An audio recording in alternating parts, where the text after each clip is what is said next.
It's another edition of Time About the Movies, and today we're taking a look at the three films that wrap up the month of May 2008 on May 30th. The biggest blockbuster of the bunch, not a good movie, but the other films, so-so. But we'll get to those in a second here. But let's talk about that big blockbuster that came out this weekend. The biggest new release of the weekend, Sarah Jessica Parker, Kim Cattrall, Cynthia Nixon, and Kristen Davis returning in Sex and the City, the movie.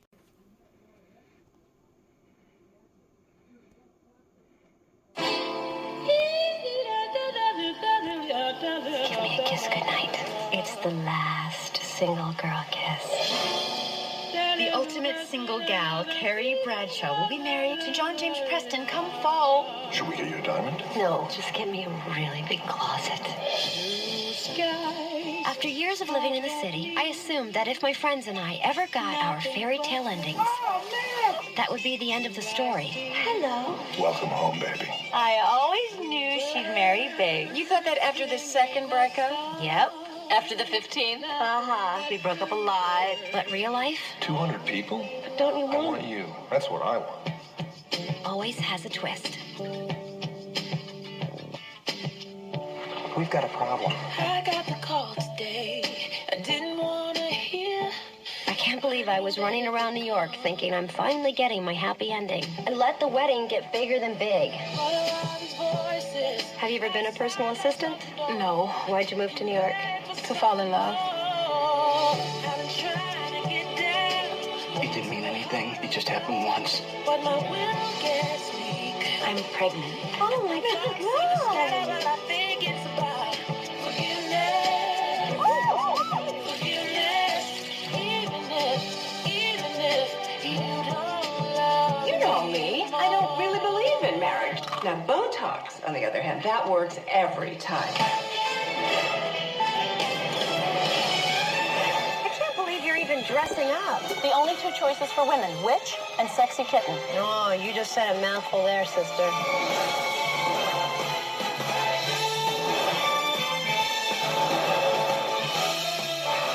Jeez, honey, wax much? When you're married, you have a different set of priorities. This one's married and she's not growing a national forest. Life doesn't always turn out to be your fantasy. That's why you need friendships that are real to get you through it all. And Cinderella and the prince lived happily ever after. You know, things don't always happen like this in real life. I just think you should know that now.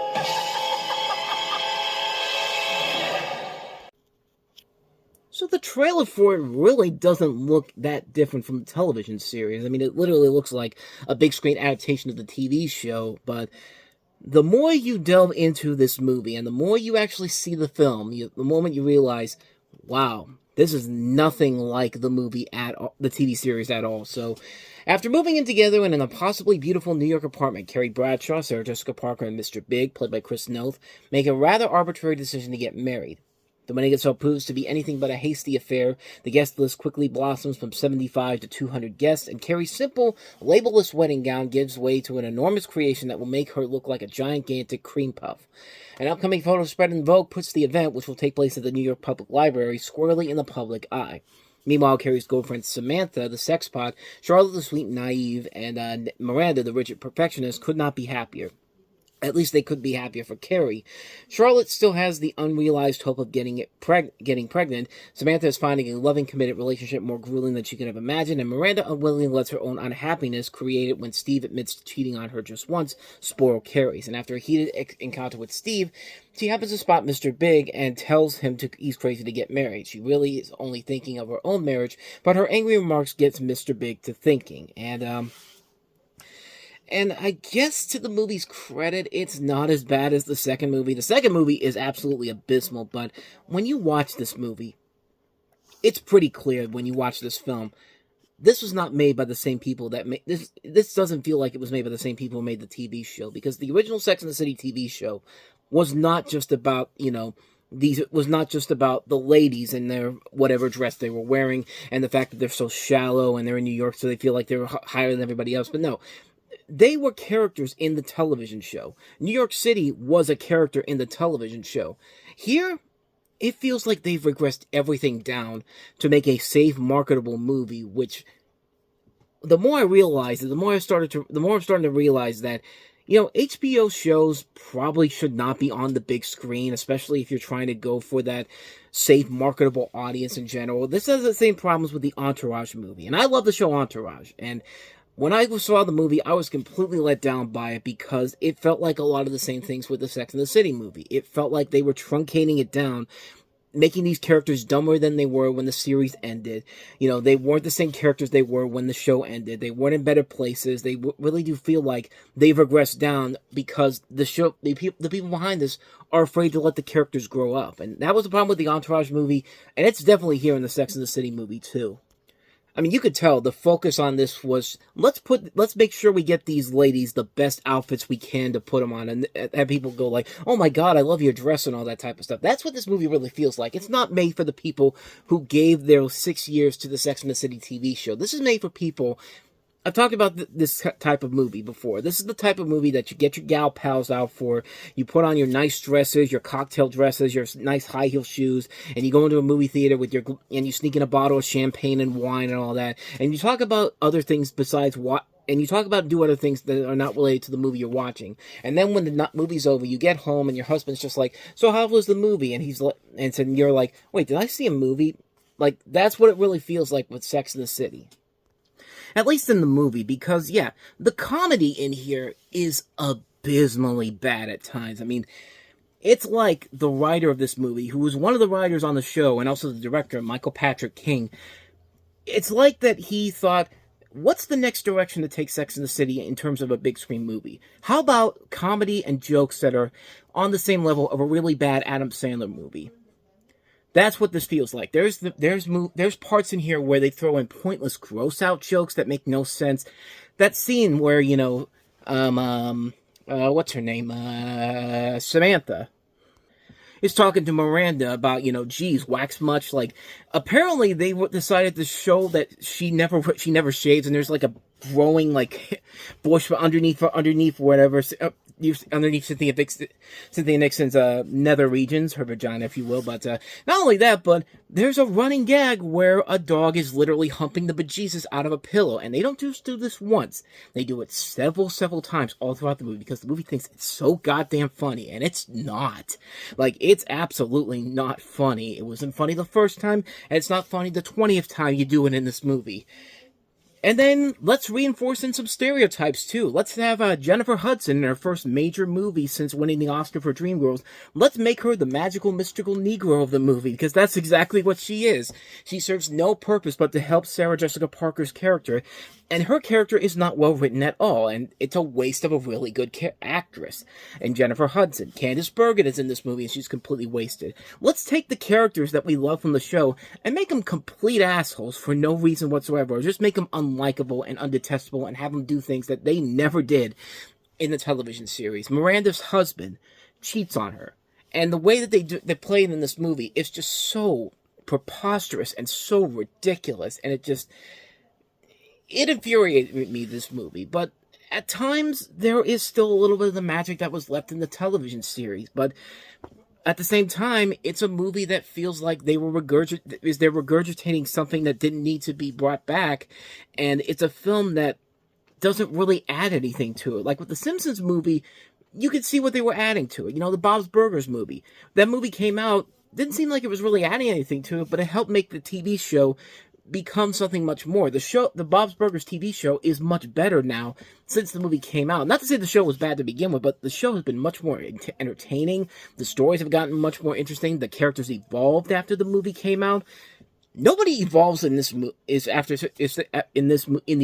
They regress. And if you thought this was bad, wait until you see the second movie. The second movie is the worst at it. But yeah.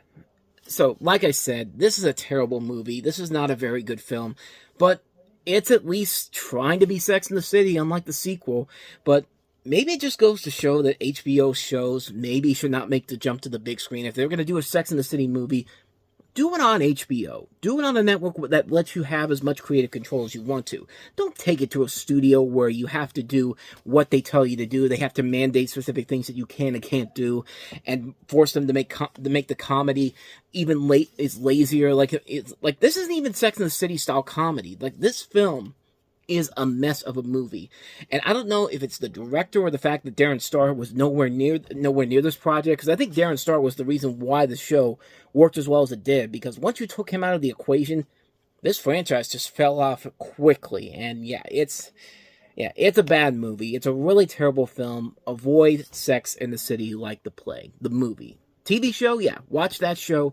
It still holds up after all these years. But so that's Sex and the City. So let's go ahead and move on to the next movie we have here, and that is Liv Tyler and Scott Speedman in The Strangers.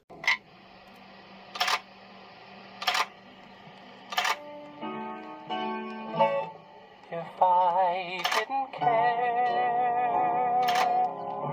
more than words can say,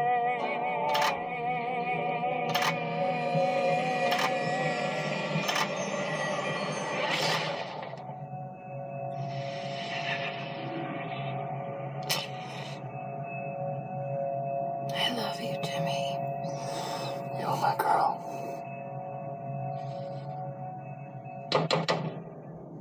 What is it, like 4 in the morning? Hello? You're gonna die.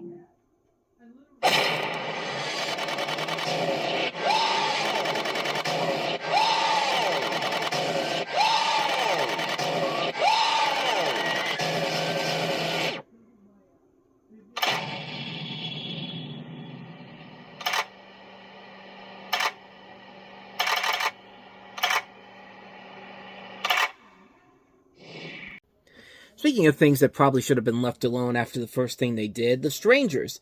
Another movie that a pretty underrated little horror film where you follow a couple played by Liv Tyler and Scott Speedman who stay at a vacation home and is disrupted by 3 masked intruders who infiltrate their home one night. And it's based on a real-life events where you have stuff like the murder-homicide of the Manson family Tate murders, a series of break-ins that occurred in the director Brian Bertino's neighborhood as a child. And some people have even said that there's a lot of similarities to the Kettle Cabin murders that occurred in Kettle, California in 1981. But he doesn't cite this as a reference overall. But yeah, it's amazing how this movie still holds up. And it works because of the tension and the atmosphere. I think that really is what carries the film overall. Yeah, it's a generic storyline that's been done before. You know, the home invasion and all that type of stuff. It's been something that's been done before. But a director like Brian Bertino, what he adds to the table with this film is the atmosphere, the cinematography, I think works very well, and that sense of dread and fear. Like you're standing there in a room and you think nobody's behind you, and then all of a sudden you look in the background and you see this weird looking thing behind you. I talked about it with a Batman just not too long ago. That great opening shot of the movie where you see the Riddler coming out of nowhere. That's a great jump scare that without having to do the typical jump scare techniques. And in this movie, they definitely do that. I do think these intruders are very threatening. They can come off as cartoonish at times, but their goal is there. Like, they come off as legitimately terrifying at times here. And yeah, it's a very intense movie, and I think it works very well to those advantages. It even has a great cliffhanger where, somebody finds Liv Tyler's character.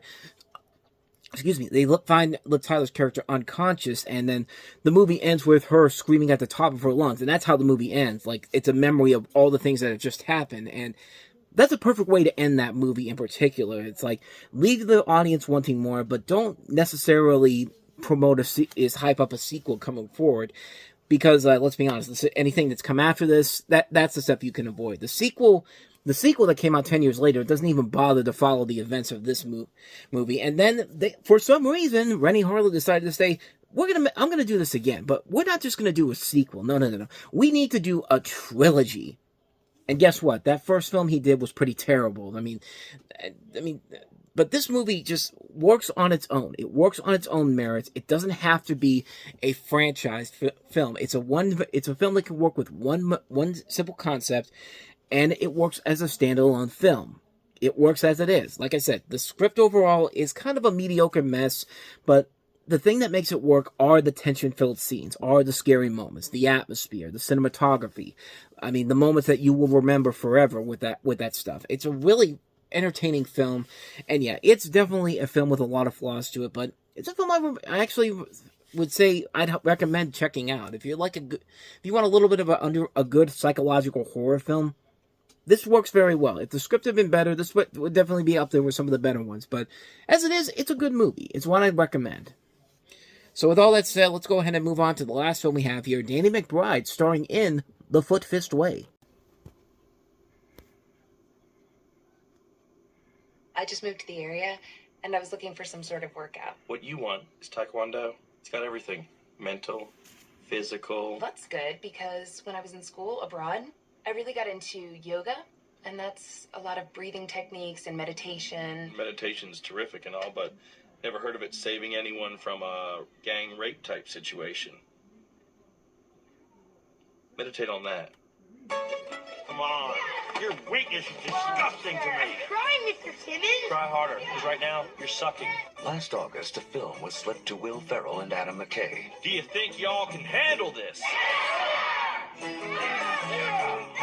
Taekwondo's a deadly serious killing system. Since then, they have watched it at least 20 times. It's the best of all martial arts. I hear jiu-jitsu is really good for balance.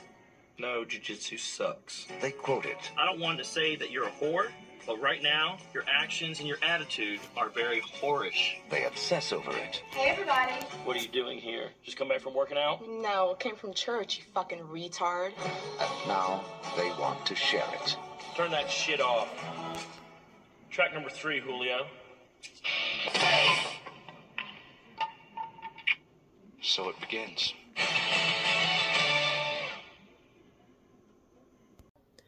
God, I wish I could show you the rest of that trailer because it's so good, but unfortunately, Andrew WK's It's Time to Party, which makes that trailer worth it, is playing in the background, and I know YouTube's copyright laws, so I'm not even going to bother doing it, but look for that trailer. It's a really good trailer.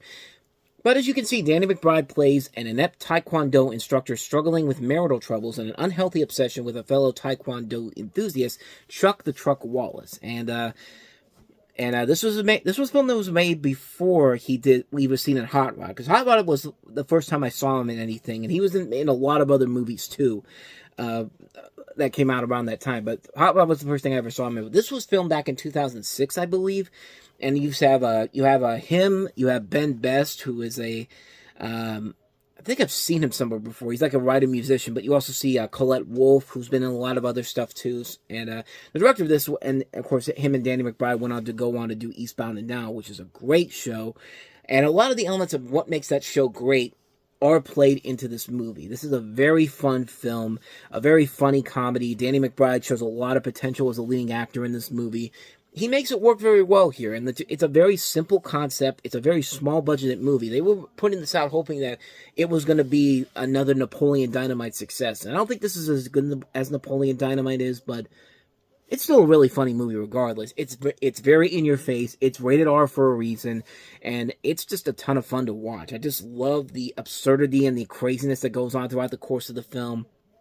It's a great movie, man. It's a really, really fun little underrated gem of a film. If you like comedies like Hot Rod, like these stupid comedies like the Will Ferrell comedies, this is definitely one that deserves to be checked out. It's a really good film. I really enjoyed the hell out of it. One I highly recommend checking out, The Foot Fist Way. And so with all that said, we wrap up another edition of Time About the Movies, and the next time we meet, we'll take a look at 3 more summer movies, including the big surprise of the weekend of the summer, Jack Black and DreamWorks Animation's Kung Fu Panda. Another surprise, too, Adam Sandler starring in a really good underrated comedy, You Don't Mess with a Zohan. And another good comedy on this list here, a more smaller comedy, John C. Reilly and Sean William Scott starring in The Promotion. We'll take a look at those 3 movies. That'll be coming up on tomorrow's show. But until then, thank you so much for watching, and if you want to see more videos like this, please go ahead and hit the playlist on the next page, check out the previous episode. Also, don't forget to hit the like, subscribe, notification button, and the bell. That's when you get updates on when new videos come out, and we do post new videos here every day. So with all that said, I will be off. I will see you guys next time, and until then, as always, thank you. Take care. Good night. Whatever. I'll see you next time. I'm completely at a loss of words right now for some reason.